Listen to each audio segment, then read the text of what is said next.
As the new expansion is just around the corner, a lot of people are eager to jump into new content, but what about all the stuff we're leaving behind in Dragonflight? As a mount collector, there's a ton of things you should consider doing before the War Within arrives, and in this video we'll go over every mount in Dragonflight you should get before the new expansion arrives. This is True Endgame, welcome to the video. As we start the video, keep in mind that we'll be going through every mount based on their respective sources, so we'll start with mounts we can get in the Azure span. The first mount we'll talk about is going to be the Explorer Stonehide Packbeast, which is purchased for 20,000 mysterious fragments purchased from Provisioner Arista here in Algethar Academy. The currency we'll need to buy these are gained from doing the Big Dig events. If you haven't unlocked it yet, we'll first have to complete a few introductory quests, and then we'll be eligible to join the event here in Betrayer's Rest in the Azure span. And the event happens every hour on the half point of it. So for example, it will start at 1:30 p.m. and the next one will be 2:30 p.m. and so on. Additionally, we have a chance of getting the Skyskin Hornstrider, which has around a 1% drop chance from either finishing the Big Dig event or even can be looted from the tomes picked up during the Big Dig event. The drop chance will vary based on the source. So for example, the green tomes have a 0.2% drop chance while the purple ones have a 1.5%. And remember, there's no lockout on the chance of getting the mount, so we can redo the event as many times as we want within the day for our characters. The next mount we'll cover is the Highland Drake, and this is rewarded from the last chapter of the Azure span storyline called Vakthros. And the quest that rewards you the mount is called Calling the Blue Dragons. The next mount we'll cover is the Liberated Slyvern, and this mount has a 2% drop chance from Breezebiter. Fortunately, there's no loot lockout on the rare, so we can camp it for as much as we want. The rare is usually found here and it flies pretty high up in the sky in circles, so as a pro tip, I'd suggest pulling it near the mountain or the huge fallen tree nearby to fight it, and the rare has a 1 to 2 hour respawn timer. The next mount we'll talk about is the Temperamental Skyclaw mount. This will require us to turn over 3 kinds of meat to a vendor in order to get the mount. The meats in question are the Flash Frozen Meat, the Tuskarr Jerky,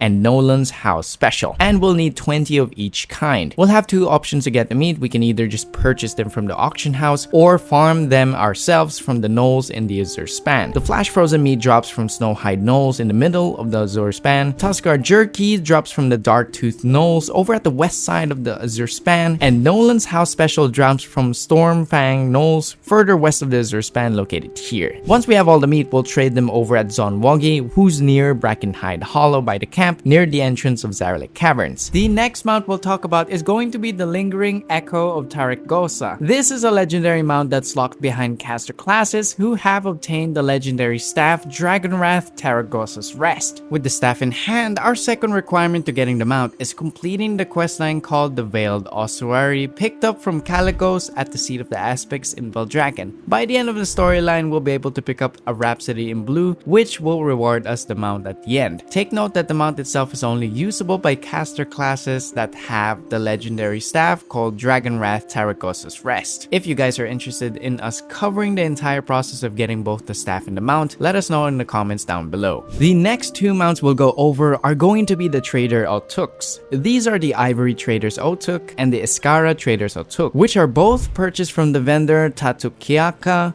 I hope I didn't butcher that, located here in Iskaara. Well, we won't be buying them with currency. Instead, we'll trade them with rings and necklaces that drop from dungeons and raids. The first one we'll go over is the Ivory Traders Ottuk, and this requires us to get 3 dungeon rings in exchange for the mount. So the rings in question are going to be the Platinum Star Band, which drops from Veximus in Algethar Academy, while the Thunderous Downburst ring drops from the Raging Tempest in the dungeon the No-Cud Offensive. The third ring is going to be the Unstable Arcane Loop, and this will drop from Lamor in the Azure Vault dungeon. Now it's worth remembering that the Platinum Star Band from Veximus will also be rewarded from the quest the Algethar Academy, which we can pick up from Calicos at the Seat of the Aspects in Veldragon, and to complete it we'll just have to run the dungeon on any difficulty. Now take note, we don't have to get all 3 rings on the same difficulty, so if we get 1 ring from Heroic for example, and we get the other 2 in Normal or LFG, we'll still be able to get the mount, so disregard the difficulties and view them as additional attempts within the day for that character. As an optional method to queuing up for LFGs, we can do follower dungeons to queue up faster and go straight to the boss bosses that drop the rings and then leave. The second one we're going to talk about is the Iskaara Trader's Ottuk, and for this one we'll need to bring 2 raid necklaces, and similar for dungeons, the difficulty doesn't matter as well. The raid in question is the Vault of Incarnates. These necklaces are Taros' captive core and the Eye of Vengeful Hurricane. Since there's weekly lockouts for the raids, this will take some time to do, but at maximum we can do up to 4 times because we have LFRs, normals, heroics, and mythic difficulties we can run per week per character. It's also worth mentioning that we can get the necklaces from the Great Vault awarded after a week, but it's purely up to chance on whether or not the vaults will bless us with one of the necklaces. Once we have both necklaces, we'll trade them into the same vendor and we'll have ourselves the mount. The next mounts we'll go over in the Azure span are going to be the Ottuk mounts from the Iskaara Tuskarr faction. The mounts we can get are 4 in total. 2 of them are Scouting Ottuks, which are the yellow and the brown one, which we'll obtain by reaching Renown 25 with the Iskaara Tuskarr. And the War Ottuks we can purchase once we reach Renown 30, and these are yellow and brown ones as well. Now remember, when we reach Renown 25 with the Iskaara Tuskarr, we'll get a quest called Our Loyal Lanky Steeds, picked up from Tato in the Iskaara's faction hub. This will award us with a Scouting Ottuk of our choice, either the yellow or the brown one. Now the other 3 Ottuks we'll have to buy from either Murik, the Keeper of Renown, or Tattoo, the Stable Master, using Dragon Isle supplies and crafting regions such as the Mastodon Tusk and Aquatic Maw. These are pretty cheap on the auction house, so we can do that alternatively. But in terms of gaining renown, we should make use of the Awakened Reputation buff when the vault is active, and to do the Community Feast in Iskaara when it is available. Or alternatively, if you have a lot of gold, you can purchase the Dragon Isles fishing to trade in for a low amount of reputation. And for those who don't know about these, there are fishing holes in the zone where they have repeatable turn-in quests, which require us to turn in a stack of 20 fish. Now there are 5 kinds of fish we can turn in for a total of 700 reputation with the Iskaara Tuskarr faction for all 5 kinds of fish. Subsequent turn-ins will only award 5 reputation for every stack of 20 until the next week's reset. As for the list of 5 fishes, they are the Scale Belly Mackerel, the Cerulean Spinefish, Ilarion Seamoth, the 1000-bite Piranha, and the Temporal Dragonhead. Now for the last mount we'll go over in the Azure span, this is going to be the Bestowed Trawling Mammoth. To get the mount, we'll need to do the achievements related to the zone, and thankfully while working towards the previous mounts we mentioned in this list, we'll be getting some progress with some of the sub-meta achievements. Once you finish all the sub-meta achievements, you'll get the mount and even some progress towards the Good Boy mount. For the next zone, we'll be moving on to the Ohn'ahran Plains, and the first mount we'll talk about is going to be the Windborne Velocidrake, which is rewarded after doing the quest Shady Sanctuary, which is the 6th quest of the Ohn'ahran Plains main quest line. The next mount we'll go over is the Plainswalker Bearer. This drops from the Grand Hunt spoils that are given from participating in the Centaur Grand Hunts. Keep in mind that the epic bag is rewarded for the first completion of the week per character, and the mount has a below 2% drop chance. The event will change zones, so look out for the horn icon to know where it's currently taking place on the map. So to get the mount, technically speaking, we can bring all of our characters to participate in their own respective weekly hunts for a chance of the mount. Moving on, we'll be going after the Zenet Hatchling mount, which is a fairly easy one to get. And the mount itself will hatch from an egg. To get the egg, we'll have to defeat Zenet Avis located here in the Ohn'ahran Plains, and it has a guaranteed chance of dropping the egg. Now once we do have our hands on the egg, it will take an entire week for it to hatch, and from it we'll get the mount. As a tip, it'll be better to hunt for this rare with War Mode on, and using the LFG tool to find groups in the zone, and Realm Hop in order to phase the rare to spawn, unless you're completely fine with waiting for it to respawn, which could take anywhere between 2 to 6 hours. The next mount we're going to talk about is going to be Lizi's Reins, and this will require us to be Renown 9 with the Maruk Centaur before we can even start. So what we want to do is complete the Initiate's Day Out that starts from Initiate Radia over at Oniri Springs located here. From there, we'll have a series of dailies which will award us the mount at the end of it. The quest chain will last for 5 days, and every day we'll have to give a different set of items to complete, and thankfully skipping a day won't reset the progress. So for example, on day 3, you took a break for about a day or 2, and then when you log back in, you'll just pick it up from where you left off, so that'll be on day 4. As previously mentioned, each day we'll have to turn in a different set of crafting regions or items. So on day 1, we'll need to give 20 fluorescent fluid, which drops from basically any insect creature in the Dragon Isles. For day 2, we'll need to give 20 high fiber leaf looted from plant creatures. Day 3, we'll need 10 of these 1000-bite piranhas fished up from anywhere in the Dragon Isles, and day 4, we'll turn in 20 woolly mountain pelts, which can be picked up from mammoths, yaks, or goats in the Dragon Isles. And on day 5, we'll just have to purchase a single piece of Meloon's green curry purchased from Meloon here in order to complete the quest and get the mount. The next mount we'll go over is the Divine Kiss of Ohn'ahra, and this requires us a few things. The 3 prerequisites we'll need is to have the Mount Lizi's Reins, be renowned 25 with the Maruk Centaurs, and have 3 items. So the first step in this mini puzzle is to talk to the NPC Garoloro, which we'll meet during the questline that starts with sneaking out in the Oniri Springs. After we finish it, the NPC Garoloro will move to this location, and here she'll indicate she wants some air. From here, we'll have to turn in those 3 items I mentioned. We'll need 3 Stolen Breath of Ohn'ahra from the last boss of the No-Cud Offensive Dungeon. Then we'll need 1 Essence of Awakening, which we can purchase from Quartermaster Hosing for 50 Dragon Isle supplies, and 1 occasional sand looted from the time lost mobs located here in Thaldraszus. The next item we'll need is an Exultant Incense of tier 3 quality, which is crafted by an alchemist with renown 22 with the Maruk Centaur, or we can just buy it from the auction house. Once we have all 3 items, we'll interact with her again and accept the quest A Whispering Breeze, which will lead us to the wild god Ohn'ahra located here near Marukai. With the 3 items in mind, we'll approach Ohn'ahra and exchange them for the mount, and there you go, we'll have the mount. The next mount we can get in the Ohn'ahran Plains is the Bestowed Thunderspine Packleader. To get the mount, we'll need to do the sub-meta achievements related to the zone, and thankfully, while getting the previous mounts and participating in the grand hunts, and as well gaining reputation with the Maruk Centaurs, once we have all the sub-meta achievements, we'll get the mount and some progress towards the good boy mount. The next zone we'll move to is the Waking Shores, and the first mount we'll tackle in here is going to be the renewed Proto Drake, which is awarded for completing a quest called Dragon Riding, which is part of the Waking Shores main questline. So if you've been playing through the main campaign and if you have Dragon Riding, you will most likely have this mount by now. The next mount we'll talk about is going to be the Loyal Magmammoth, which we can purchase after reaching Exalted Reputation with both Sabellian and Rathian at the Obsidian Citadel. As a general tip, we should make use of the Awakened buff when the raid Aberus is awakened, so we'll want to do our weekly hand-in for either Sabellian or Rathian, and from there we can farm keys to hand-in endlessly for smaller amounts of reputation. Once we're Exalted level with both of them, we'll be able to purchase the Nether Forged Lava-proof boots from Sabellian's Quartermaster and the sturdy Obsidian glasses from Rathian's Quartermaster, which we'll need to get ourselves the Magmammoth harness from Wyrus Lightfingers. With the harness, we'll go over each tame Magmammoth in the zone, and using the harness, we'll permanently add the Loyal Magmammoth to our collection, and we'll get the achievement Grand Theft Mammoth. The next mount we'll talk about is going to be the Magmashell. To get it, we'll first need to get our hands on an empty Magmashell, which drops from lava snails, lava slugs, and lava slurpers in this area I'm showing on the map right now. Afterwards, we'll head to the top of this mountain and find a lava pool. Inside the pool, we should be able to see an empowered snail at the bottom. Now, if we don't see the snail, it just means somebody else got to it, so we'll have to wait for half an hour for it to respawn. Once we see the empowered snail, we'll have to jump into the lava and interact with it for about 20 seconds. To survive the lava swim, we can either bring a healer with us, or maybe if you're paladin, you can pop the bubble before jumping in. But the convenient option here is if we have the toy Everlasting Horn of Lava Swimming, which will make us immune to the lava entirely. The toy is rewarded from completing the Siege on Dragonbane Keep event near the Obsidian Citadel, but it does have a low drop chance. But yeah, afterwards you'll have to mount regardless if you burn to a crisp in the lava pool or not.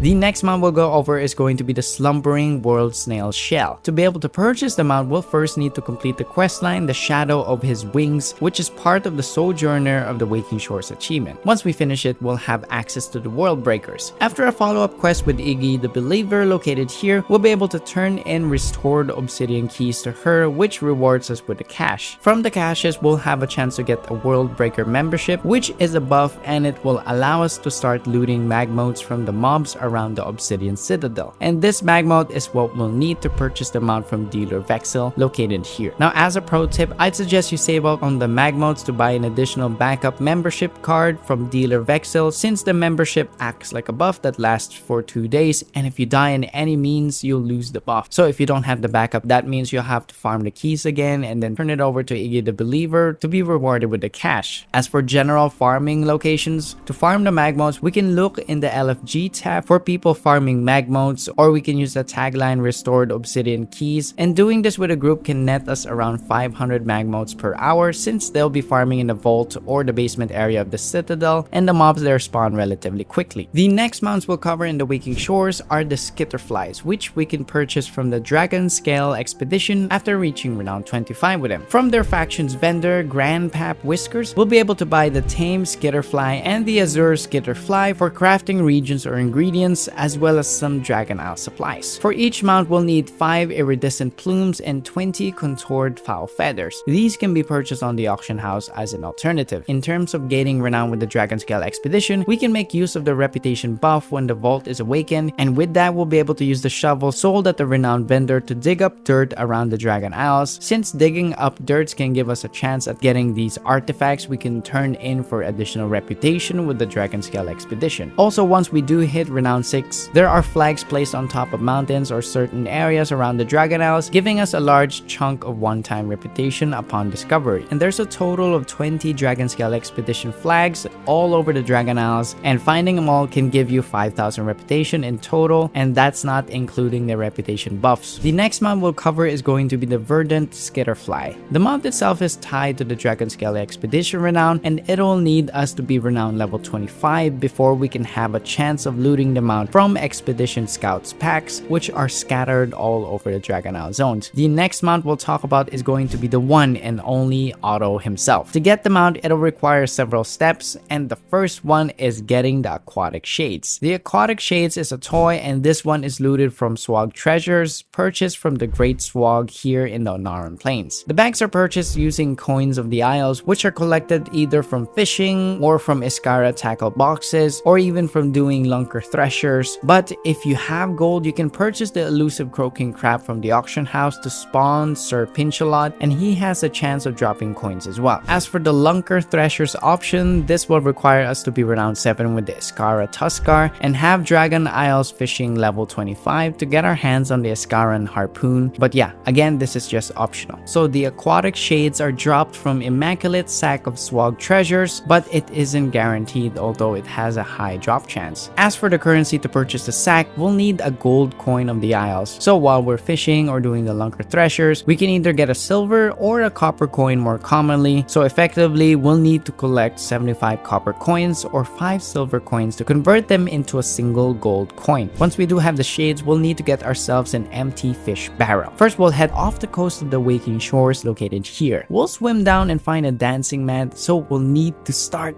dancing until we get the debuff. Dance, dance till you're dead. Now, if you notice you've been dancing for a while and you didn't get the debuff, try walking off the edge of the pad and back on. If that doesn't work, try typing /reload. Once the debuff expires, we'll be transported to the hissing grotto, which is above the dive bar. We'll be next to a barrel and we'll pick it up, and from here we'll get the empty fish barrel. The next step we'll have to do is fill up the barrel with fish. So for the first amount of fish, we'll need to fill it up with 100 frigid flow fish, which can be fished up in any open waters in the Azure span. Once we have 100, we'll right click on the barrel, and this will give us a half-filled fish barrel. Next, we'll need to catch 25 calamitous carps from the lava around the Obsidian Citadel in the Waking Shores. It's considered a rare region, so using fishing gear with perception helps speed up the process of catching all 25. Once again, once we have all 25, we'll right click the fish barrel and we'll get a brimming fish barrel. Lastly, we'll need to catch a single kingfin whiskerfish, which can be fished up near Algathar Academy in Thaldraszus. And the location for fishing this is located here at this dock with some of the Dragthier fishing, and it's unconfirmed, but apparently this is the best spot to get the kingfin. Once we have the kingfin fish, we'll right click the barrel for the last time, which will give us the overflowing fishing barrel. Once we have that, we'll return to the hissing grotto and leave the barrel where we first found it. From there, Otto will show up to eat the fish, and he'll give us a quest which will give us the mount. The cool thing about this mount is that if we have the aquatic shades or the toy equipped, it'll also make the mount wear them too. Now, from doing all the previous mounts, we'll also be getting progress for the meta achievement Flight Club, which upon completion will give us the mount Bestowed Ottuk Vanguard. So keep that in mind while you're doing all of this. I know it's a lot, but bear with me. Additionally, we'll also be progressing with the achievement Wake Me Up, which will award us the Bestowed Ohn'ahra Spotter upon completion, so we'll will be working towards 2 meta achievement related mounts while in the Waking Shores, as well as the Good Boy mount. The next zone we'll go to is going to be Thaldraszus, and the first mount we'll cover is the Cliffside Wilder Drake. The mount is rewarded from the quest Back to the Future, which is part of the main Thaldraszus storyline of Big Time Adventure. The next set of mounts we're going to talk about are the Time Rift mounts. Now, time rifts happen every hour at the top of the hour, so for example, it will start at 1 p.m, then the next one will be at 2 p.m. There's a total of 6 mounts we'll be able to purchase from the vendors in Tierhold Reservoir, and each of the mounts will cost 3,000 Paracausal Flakes. The Paracausal Flakes will drop from participating in time rifts, and you can join them multiple times within the same day. And the sources of these Paracausal Flakes are going to be from killing mobs, which give about 1 or 2, completing objectives during the event give about 30, while killing the final boss will give us 150. Additionally, we do have a weekly quest available per character within the week, which awards us with 1,000 Paracausal Flakes on top of 2,750 reputation with Sword Dormi as well. And it's worth noting that you do have a chance of looting every mount that the vendors sell from the rewards at the very end of the event, but they're relatively low drop chances. So I would advise you all to wait a bit before spending the currency. Maybe when you have enough Paracausal Flakes to buy all 6 mounts, you can then look into spending your Paracausal Flakes, and that will be a total of 15,000 Paracausal Flakes. Here is the list of mounts we can get from the vendors. From the Asmorn vendor, we can get the Scourge-bound Vanquisher. From the Azeroth vendor, we can get the Perfected Juggernaut. The Azrath vendor can sell us the Fellstorm Dragon, while the Azkaroth vendor can give us the Sulphur Hound's Leash. The Uldaroth vendor can give us the Gold-Toed Albatross, and lastly, the Warlands vendors can sell us our faction's respective mounts. So for the Alliance, it'll be the Ravenous Black Griffin, and for the Horde, it'll be the Horn of the White War Wolf. As a footnote, we can use our outs to do the weekly quest and activities over the time rifts to save up our Paracausal Flakes and pull them into one character by sending them as Paracausal Crates, which are bind on account items. The next mount we'll talk about is going to be the Skyskin Hornstrider. The mount itself can be purchased from Bryn Dormi here in the Primalist Future, and we'll buy the mount with Elemental Overflow and the Essence of the Storm. The Storm's Fury event has no cooldown and lasts for about 4 hours every day before being inactive for an hour, so we can effectively complete the event multiple times during the day. Now, during the event, we can collect Essence of the Storm from killing mobs that have a chance of dropping this short quest called the Coalesced Storm Remnants. We can also get it from killing the final boss, as well as from the cash we get for completing the event for the first time of the week. Once we have enough Essence of the Storm and Elemental Overflow, we'll purchase the mount, and there you go. The next mount we'll talk about is going to be the Coralscale Salamanther, which we can get from the meta achievement Into the Storm, which are activities involved with the Storm's Fury and the Primal Storms as well. So while working for these, we'll also get another achievement related mount, which is the Bestowed Sand Skimmer. Together, we'll need to do the meta achievement Closing Time, which is related to time walking activities and time rifts. Once we finish all the summit achievements, we'll get the mount and progress towards the good boy. The next zone we're moving to is going to be the Forbidden Reach. The mounts we'll talk about here are going to be the Stormhide Salamanther and the Noble Bruffalan. Both we can purchase using Elemental Overflow. Since we'll need quite a lot of Elemental Overflow to get both of them, the best tip I'd give to farm them is by hunting the elites and rares in the Forbidden Reach, which can give you about 500 for each one. There's also world quests and dailies available in the Forbidden Reach hub area, which will help us farm for the mount as well. All in all, it'll take about 10 to 15 minutes to get enough for the Stormhide Salamanther, and as for the Noble Bruffalan, which needs 100,000 Elemental Overflow, it could take you about an hour or two, depending on how fast you can farm the Elemental Overflow. Once we have enough, we'll be able to purchase the Stormhide Salamanther from Mithrissa in Valdrakken and the Noble Bruffalan from Storykeeper Ashek here in the Forbidden Reach hub area. The next mount we'll talk about is going to be the Ancient Salamanther. So while we're farming for the other mounts in this zone, we'll have a below 1% drop chance of getting this mount from the rare elites in the Forbidden Reach. Also in the Forbidden Reach, we can get the Gooey Snailemental using 50 leftover elemental slime. Now to get the leftover slime, we'll have to kill the final boss of the Froststone Vault in the Forbidden Reach, which happens about every 2 hours on uneven hours. So for example, it could start in 7 AM at EU, then the next event will start at 9 AM. Fortunately, there's no daily lockout, so we can work on killing the bosses multiple times within the same day on the same character. And if you're fast enough, you can server hop using the LFG tool to complete the event a second time within the same active hour. The amount of leftovers you get varies. Sometimes you can get 0, so don't worry if this happens to you. For the last mount we're gonna get in the Forbidden Reach, it'll be the Mossy Mossy Mammoth, which requires us to combine a series of items found within the Iskaara vaults. The Mossy Mammoth needs us to collect items from the vaults and then combine them to make other regions or items. For example, we'll need a particularly ordinary egg combined with a drop of blue dragon magic to make a magically altered egg. The only real difficulty with getting the mount would be how each region is in a different phase of the vault. After completing the introduction questline for the vaults called Helping Hand and Claw, our first vault will start with the AZ Iskaara vault. And to move on to the other vaults in order to collect the other regions, we'll have to come back after a week. So the first week of the vault quests will be the AZ vault, the second week will be the Scary Vault of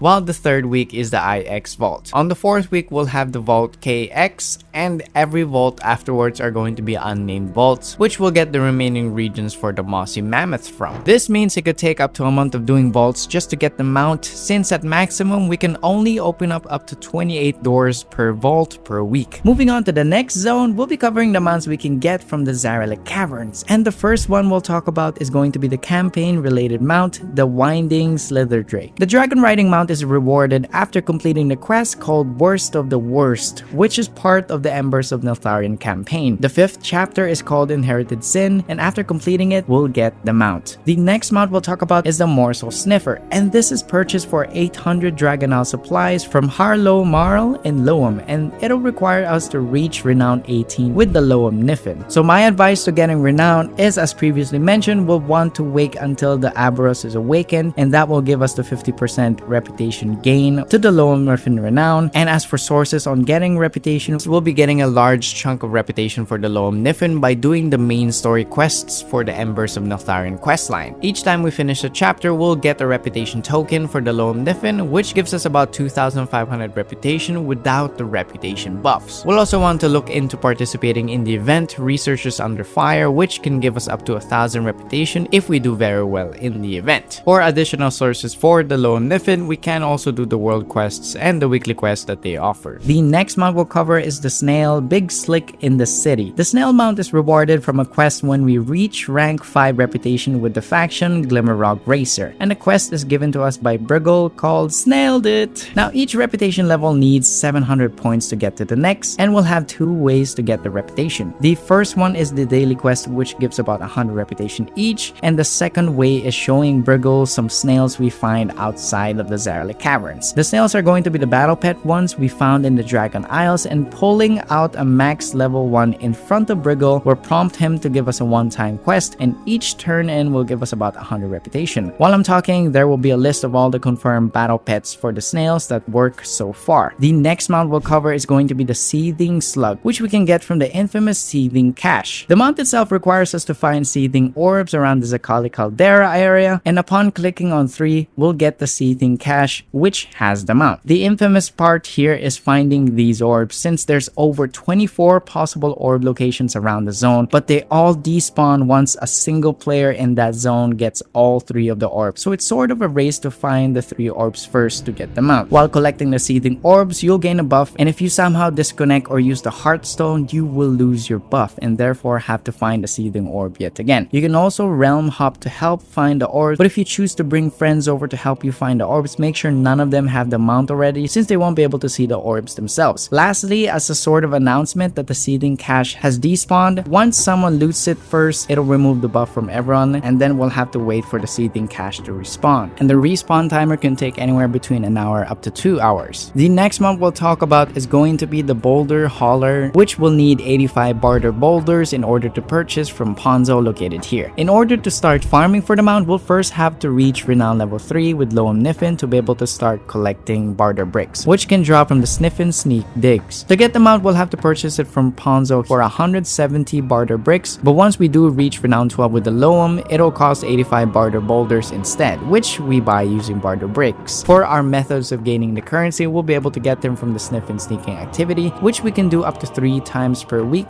or we can loot them from the bags rewarded from the weekly quests related to gathering professions we pick up from Kayan in Baldraken. And we can also get the currency at a low chance from the chests around the Zaralik Caverns. Also, once we reach Renown 20 with Loam, we can purchase these barter boulders using 100 Dragonal resources from Harlow Marl here in Loam. The next months we'll go over are all tied to the Zaralik Caverns unique event called called Researchers Under Fire. These mounts are going to be the Flaming Shellwing Subject 01, the Igneous Shellwing, and the Subterranean Magmammoth. Now, as a TLDR of the event will start at every 30th minute of the hour and will last for about 25 minutes before the rotation starts all over again. So, for example, it'll start at 1:30 and then it'll stop at 2 before the next one will begin at 2:30. Since the War Within is just 2 months away, I'd highly suggest prioritizing farming for these mounts before everyone goes to clear out the new content, since this event is really difficult to do solo even if you're fully geared. During the event, we'll complete tasks and there's 12 in total. The more tasks we complete, the better the rewards we get from the Researcher's Gift. From the gifts, we'll have a chance of getting the Flaming Shellwing Subject 01, and also from the bags, we'll be getting these Unearthed Fragrant Coins, which we'll need to turn into coveted baubles over at Spinsoa and Loam. What we'll do with these is use them to purchase the other 2 mounts. The Subterranean Magmammoth will buy with 100 coveted baubles, and the Igneous Shellwing for 400 coveted baubles from Sakotros and Loam. As an extra tip before we move on, coveted baubles are bind on account items, so we can make use of our outs to do the event and send the baubles over to our main to speed things up with the farming process. Now, for the next mount we'll go over is going to be the Cobalt Shellwing. The mount has a below 1% chance of dropping from a rare called Karoktra located here, but if for some reason you don't see it spawning after more than 30 minutes, which is its usual respawn timer, it means that the zone the rare is in is currently inactive for the day and will have to come back tomorrow. As for the meta achievement related mount, it's going to be the Kaelison Shellwing, which we'll get from doing the achievements related to the Zyrela Caverns. We're actually covering a series on this achievement right now over at our light channel, so check those out if you're interested. Now we'll move on to every mount we can get in the Emerald Dream, and the first mount we'll talk about is the Flourishing Whimsy Drake, rewarded from the introductory quest called Emerald Welcome, which will take us to the Emerald Dream. So pretty straightforward. The next mount we'll cover is going to be the Ochre Dream Talon, and I'd suggest starting this daily quest chain today, since it'll take a total of 23 days in order to get the mount. Keep in mind there's only 5 quests in the chain, and once a quest is complete, we'll just have to return 5 days later for the next one. So to start it, we'll want to head to this area to find the Smoldering Sprout, which we'll interact with twice to put out the flames. The quests are relatively straightforward. The only one you might get confused on is purchasing the banana, which we can get from the innkeeper at the central camp. The next mount is going to be the Grotto Netherwing Drake. This mount is relatively easy to get, and all we'll have to do is complete the storyline that starts with Rathian here in the central camp. The quest is called A Dragon in Hand, is worth 2 in the roost. So once you finish the quest, you will get the mount. The next mounts we'll cover are from the Dream Wardens, and they are going to be the Lunar Dream Stag and the Sun Touched Dream Stag. Both of the mounts are sold by Moon Priestess Losara, located here in Amirjacil, and we'll buy them each for about 1,200 Dragonflight supplies, but we'll have to be renowned 17 with their reputation first in order to get it. And as for reputation sources with the Dream Wardens, we can get them from a bunch of things. The main source though is going to be from the storyline, since they give about 2,500 reputation per chapter, and there's about 7 chapters in here, so that's an easy 17,500 reputation for doing this, which drops you at around renown 7. On top of that, we can do the activities in the zone, such as world quests, looting one-time treasures for about 200 reputation each, planting seeds weekly for the 500 reputation, killing rares can give you about 50, and even the weekly quests like a worthy ally, which can give you 1,000 reputation. Lastly, there are several one-time quests for reputation tokens, giving anywhere between 250 up to 1,500 reputation. The next mounts we'll go over are the ones we can get from Emerald Bounties. The first one we'll go over is the Winter Night Dream Saber, and this has a chance to come from any seed quality, but only if you contribute dew drops to it. The other mounts are going to come from Purple Gigantic Dream Seeds, and they cannot drop from the green and blue seeds, and those mounts are going to be the Blossoming Dream Stag, the Rekindled Dream Stag, the Morning Flourish Dream Saver, the Evening Sun Dream Saver, the Springtide Dream Talon, and the Snow Fluff Dream Talon. It doesn't matter how much you contribute, you can still obtain the mount so long as the seed is purple. So if we're really lucky, we can get both the Winter Night Dream Saver and an extra mount from the Gigantic Dreamy Bounty bag. You can get yourself a purple dream seed weekly by doing the Super Bloom event. Alternatively though, once we're renowned 18 with the Dream Wardens, we can trade a seed bloom for one of those 6 aforementioned mounts over at Talissa Whisper Bloom, located here in Amirjacil. The seed blooms are awarded from a weekly quest called Blooming Dream Seeds, which are given by Talissa Whisper Bloom in the Emerald Dream. So So we can get them once a week per character, meaning we can technically shorten the time it'll take for us to farm for the mounts a lot by using our alts. Now for the next mounts we'll go over, we're gonna talk about the Dream Infusion mounts. So these are going to be the Salatrancer, Talent, Delusion, Stargazer, Mammoth, and Imagiwing. To get these mounts, here are the requirements. The first one will need the Dream Infusion, and the second requirement is the mount of the same model. So for example, to get the Delusion, we'll need one Dream Infusion and any of the Ottuk mounts. So that could be the Scouting Ottuks or the War Ottuks from the Iskaara Tuskarr faction, and even Otto himself are all included as a previous mount, and therefore fits the requirement in order to get the Delusion mount. Now for Dream Infusions, there are two sources we can get these from. We can get them from the daily quest called Dream Infusion, picked up from Eliana in Amirdrasil once we gather 7,000 Dream Energy, which we collect from activities in the Emerald Dream. Or we can get the free one from the quest Dream Infusion, picked up from, I'm gonna butcher her name, Milsaisra.